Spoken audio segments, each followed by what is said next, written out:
I'm offering this workshop, Blame, Shame, and Healing into Accountability, the tailbone teachings, because so many of us are caught in, to put it most simply, feeling bad or feeling like we are bad or feeling badly about something. And sometimes there's specifics to it. And sometimes what if there were specifics, they're so buried in time that we don't actually know why it is. But there's like this feeling, did I do something wrong? Am I bad? And I have to say, it's the nicest, sweetest, most wonderful people who are deeply emotionally undercut by this feeling because they care, because it really matters to them, because they really don't want to be bad. It's the opposite of, well, I don't know, whatever. Hey, I do what I'm doing. It's really nice people. People who are, in some sense, the hope of this world. If we heal through that blame and shame to what we're really longing for, which is clean accountability, that feeling of, if I have in fact done wrong, I would like to meet it, see it,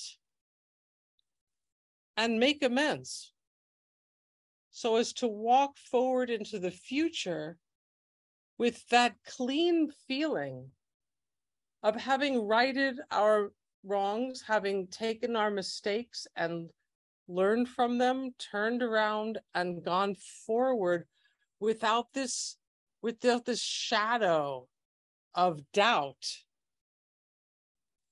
inside of us, vaguely undercutting our ability to trust ourselves with that simple, accountable, here's what I got, here's my best, and I'm going to bring my best forward.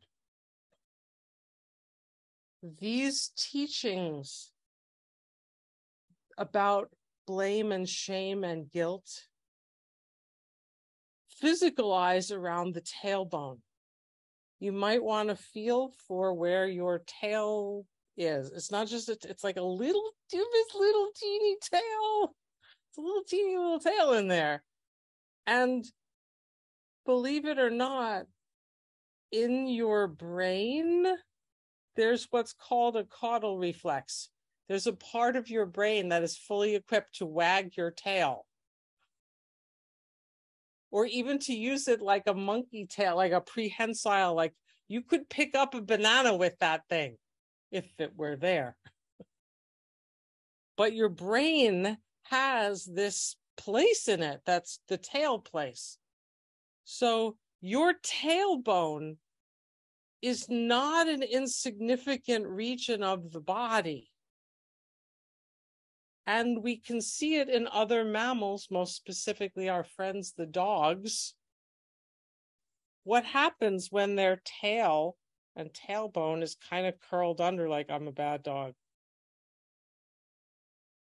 And what it's like when their tail is up and back, like, I'm a good dog. And we often have right there in the little tendons and ligaments around our tailbone some tension, often an enormous amount of tension. Some of it is bad dog tension, like actual ligaments holding our tailbone in bad dog position.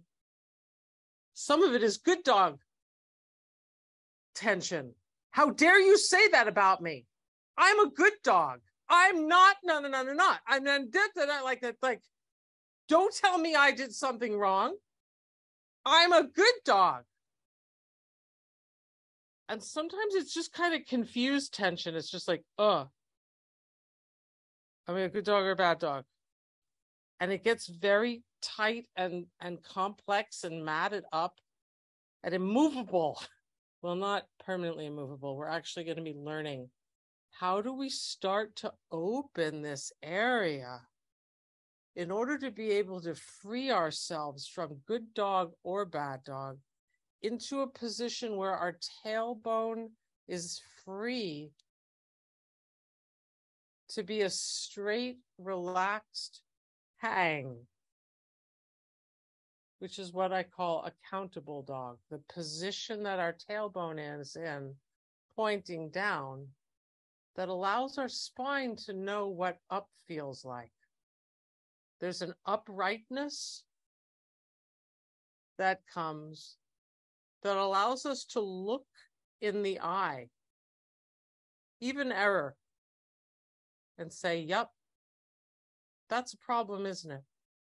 Okay, here's what I'd like to do. So that's what we're going to be exploring on a very practical level.